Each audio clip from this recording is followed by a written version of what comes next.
Hello student, in last period we have seen introduction of actinide series, that is second inner transition series, which is also known as actinide series. The elements in which last electron enters into 5f orbital are called actinides or 5f block element. Now some properties of actinide series. First property is they appear silvery white color. Then they are highly radioactive elements. In lanthanide series we have seen that only promethium element was radioactive while other element was non-radioactive. But here all the elements are radioactive. Then they experience decrease in atomic and ionic radii from actinium to lawrencium is known as actinide contraction. As we go from thorium to lawrencium, there is increase in atomic number. Then ionic and atomic radii of these elements slightly decreases from thorium to lawrencium.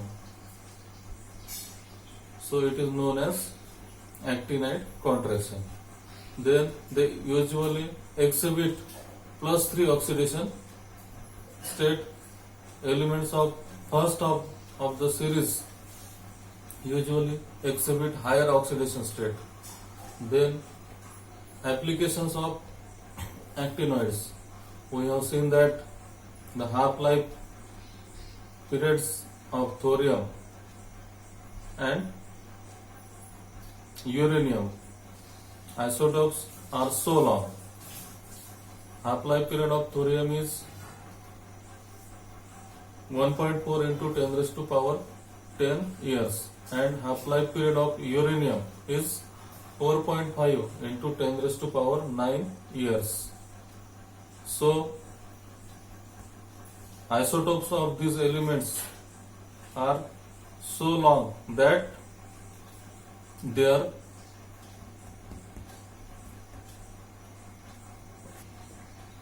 isotopes are so long that we get very negligible radiation from these elements. Means half-life periods of these elements are so long that we get very negligible radiation from these elements. We find them in everyday use. For example, thorium oxide with cerium oxide, 1% cerium oxide was used as a major source of indoor lighting before incandescent lamps came into existence, only because these oxides convert heat energy from burning natural gas to intense light. Even today there is a great demand for these lights for indoor camping. Now similarities and differences are here between lanthanides and actinoids.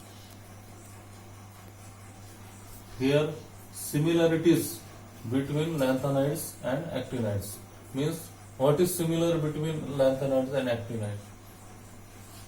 Both series shows common oxidation state, that is +3. In both series the last electron enters into f orbital, gradually filled into f orbital. Then ionic radius of the elements in both series decreases with increase in atomic number. We have seen that lanthanide contraction as well as actinide contraction. With increase in atomic number in lanthanide or actinide series, there is decrease in atomic and ionic radii. So ionic radius of the elements in both series decreases with increase in atomic number. Then electronegativity of all elements in both the series is low and are said to be highly reactive. We know that in both the series, the members of this series are metals, and so they are electropositive. So the electronegativity of all elements in both the series is low. Why? Because they are heavy metals. So electronegativity is low and are said to be highly reactive. Then the nitrates, perchlorates, sulfates of all the elements are soluble, while the hydroxides, fluorides and carbonates are insoluble. So this was similarities between lanthanides and actinides.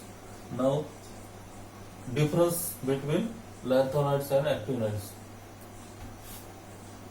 Lanthanides show oxidation state +2, +3, +4, while actinides show oxidation state from +3 to +7. Here maximum oxidation in lanthanide is +4, while in actinides maximum oxidation state is +7.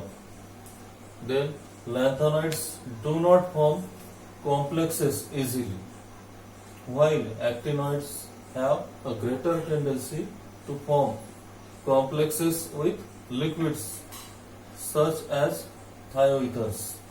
Then all lanthanides are non-radioactive except promethium. Means here promethium is radioactive, while other members of lanthanides are non-radioactive. But in actinides, all the members are radioactive in nature. Means from thorium to lawrencium, all members of actinide series are radioactive.